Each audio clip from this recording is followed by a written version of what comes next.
Oh my goodness, buying a home, it's a dream for many people. It's a dream of mine for sure, and so many of us, I think that we may not be able to, or at least right now, especially because you hear how crazy the market is. Randy Bell here with Colorado First Time Home Buyers, here to say that's not true. Don't listen to that voice in your head, now is a good time to buy. Yeah. Yeah. Let's do it. Let's do it. And I have this stat here. Nearly 2/3 of first-generation homeowners are saying that the importance of building equity in your home is growing more and more important. They're realizing how valuable that can be to them. Oh, yeah.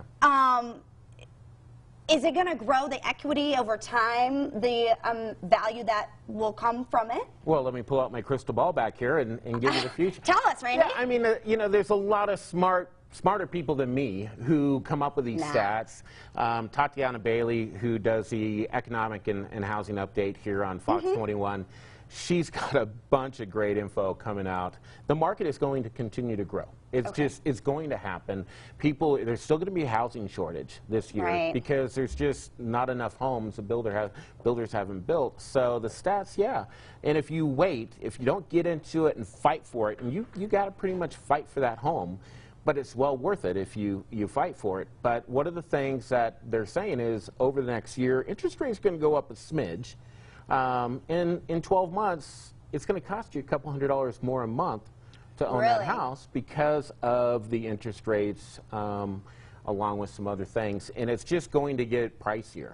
So why not do it now? And it's just because it's such a popular area, so the more popular the area, the more they're just expecting that to go up. I mean, you see that come across on, you know, where Colorado Springs is usually ranked #1, #2, #3, somewhere around there, being the most popular place to live. So it's picking up. So what if someone comes to you and, you know, because we like to say anything's possible. You've explained a lot of circumstances that you've seen that firsthand, but what if someone comes to you and you realize that within that year period it really isn't possible for them?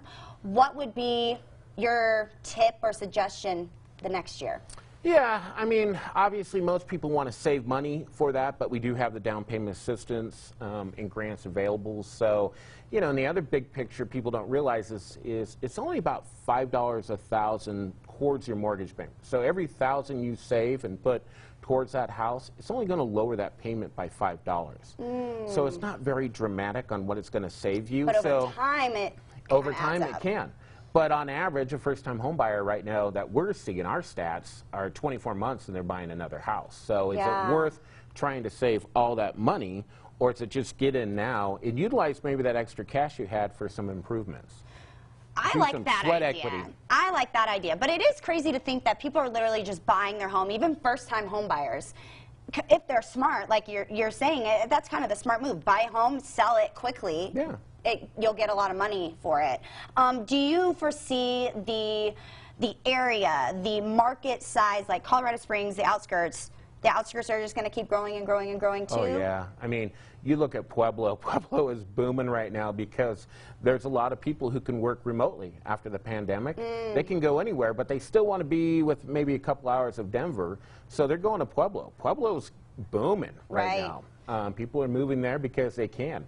And work remotely. And it's a faster turnaround right now there? Yeah, and better prices.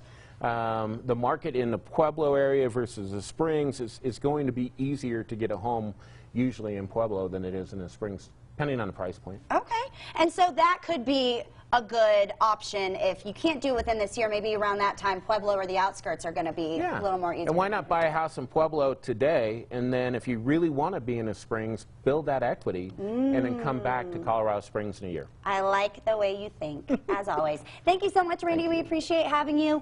Make sure you head to ColoradoFirstTimeHomebuyer.com to get signed up, get your dream home started now. It is possible, and now's the time to buy, too. You heard it from Randy. This segment is sponsored by Colorado First Time Homebuyer.